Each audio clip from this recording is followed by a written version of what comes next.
yeah, sometimes I'll, you know, I streamed from a private jet once, but it doesn't mean that, you know, like that's awesome or anything. Like, you know, nobody's like, plane's a plane, you know, it's not that cool. In early 2016, Martin Shkreli spent up to 8 hours a day live streaming from inside his Midtown Manhattan apartment while waiting to find out whether or not he'd be going to jail.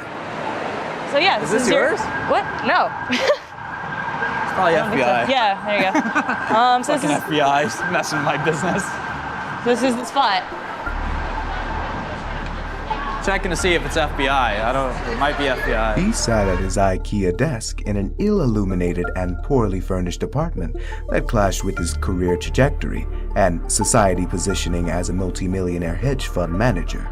With only an Xbox 360, a few guitars, a hoverboard he used to wheel around the house, and books like Wine for Dummies and Cliff Notes for Ayn Rand, Martin's life looked far from the shiny version he had been projecting up until recently. This is the guy who went at Ghostface, who jacked up the prices on the HIV/AIDS pills. He had the goons in the background. Yes, he came in here and tried to shake my hand. I said, nope, I can't shake your hand. I need to know what you're all about first. All right. So first question, are you a privileged, entitled prick? A multi-millionaire fraudster who hustled his way into the hedge fund game with a genius business sense and a rotten moral compass. He reveled in the spotlight and craved attention like he craved risky business deals. They'll find me innocent, he would say to his fans watching him live stream from behind the scenes. I'm so innocent.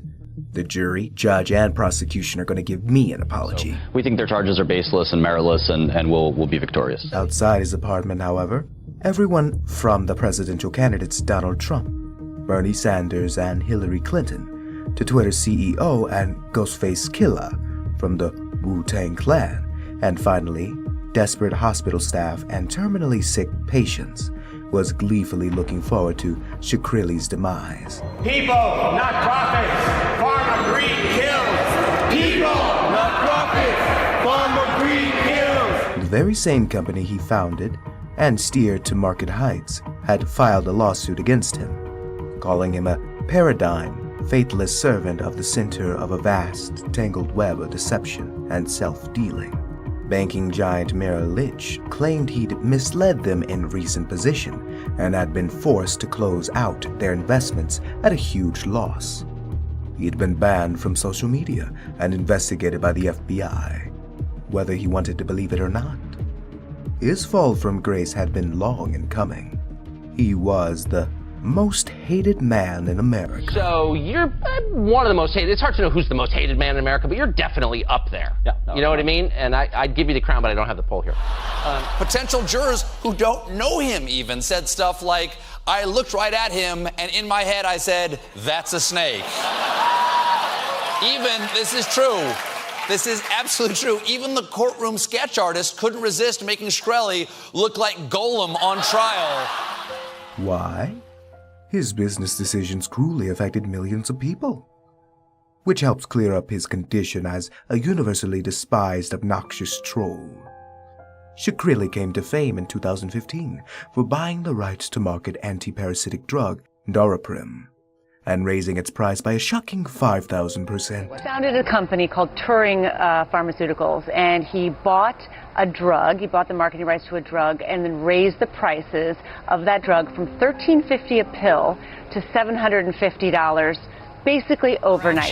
The company that makes the life-saving drug Daraprim has increased the price for one tablet by 5,000%. Imagine for a moment popping a pill before bed that costs about $13.50. Now imagine waking up the next morning to find that the price of the exact same pill jumped to $750 overnight. Daraprim is a toxoplasmosis treatment with no generic alternative, used by AIDS patients and people with other immunodeficiencies, and as such is not something they can easily go without, but a crucial and life-saving component of their medical care.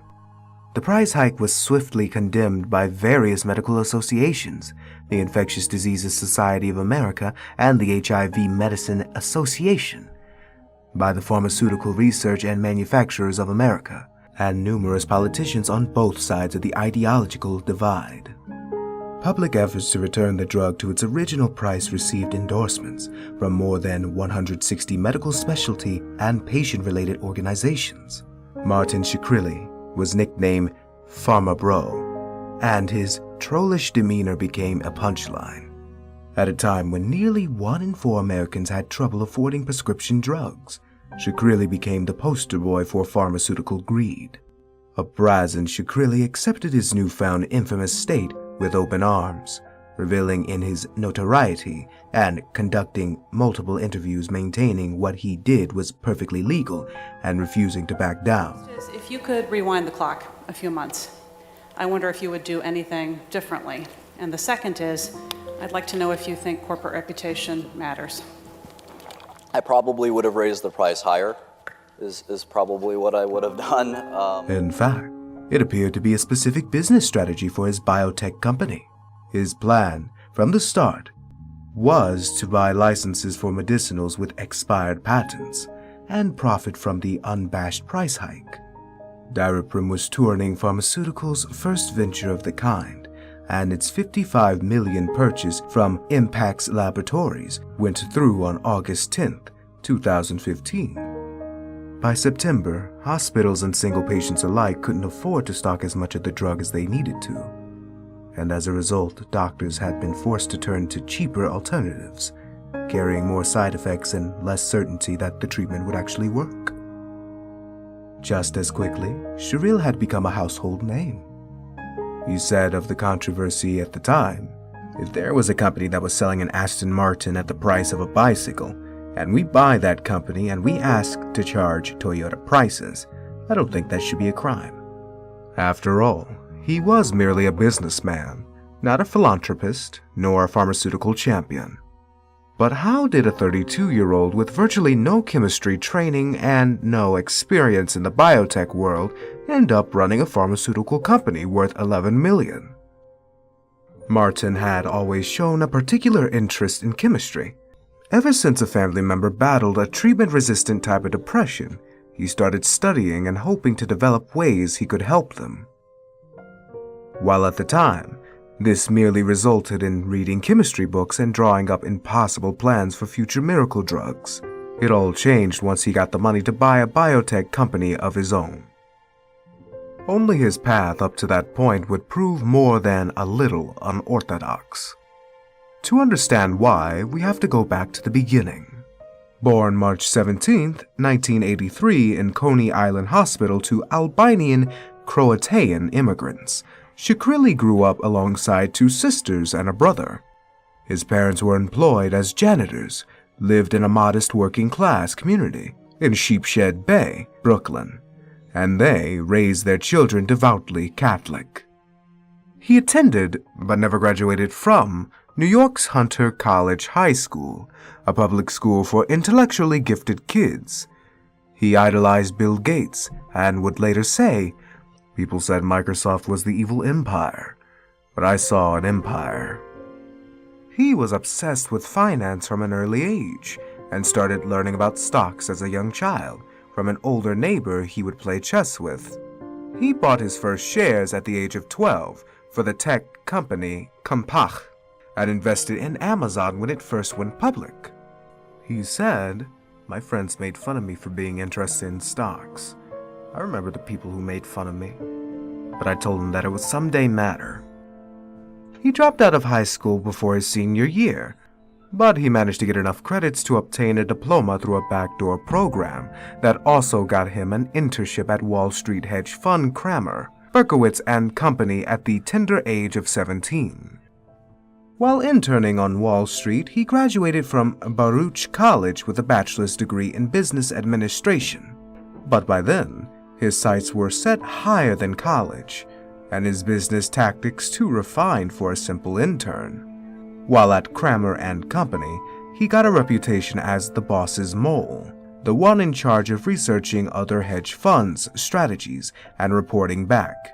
He got to know the team specializing in biotech stocks and how to short them, betting that they would lose value upon being rejected by the FDA or proving insequential.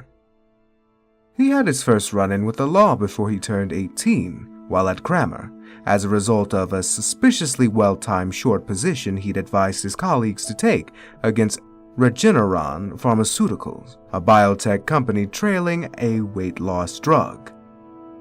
The fund's huge profit prompted the Securities and Exchange Commission to investigate Shkreli's knowledge of the stock, but they weren't able to find evidence of any wrongdoing. Not even of drinking age yet, and he got away with his first financial crime. Martin Shkreli thought his actions would have no consequences, and he started living like it. After spending 4 years at Cramer, Berkowitz & Co., he left to pursue new, more exciting avenues. He did some time at a few different firms, including UBS and Intrepid Capital Management, before deciding in 2006 that it was time to start his own hedge fund. Dreaming big, Shkreli called his brand new project Elia Capital Management and started taking risks right at the start. He bet everything on the banking behemoth Lehman Brothers, failing and subsequently dragging the whole market with it. It was an exorbitant $2.6 million bet for an exorbitantly cocky young portfolio manager looking to prove himself. While Lehman would end up going down and dragging most of the global markets along, it stayed firm until 2008, more than a year after Shkreli made his bet and long after the terms of payment were up. He'd taken a huge risk, and when he turned out to be wrong, he simply refused to pay.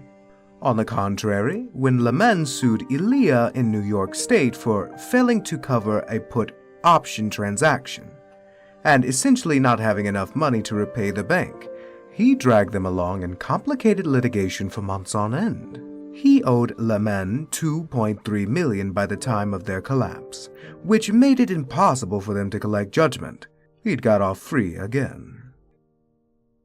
An undeterred Shkreli then packed up his bags and started a new fund, MSMB, a name made up of his initials and those of his friend and business partner, Marek Bayestik.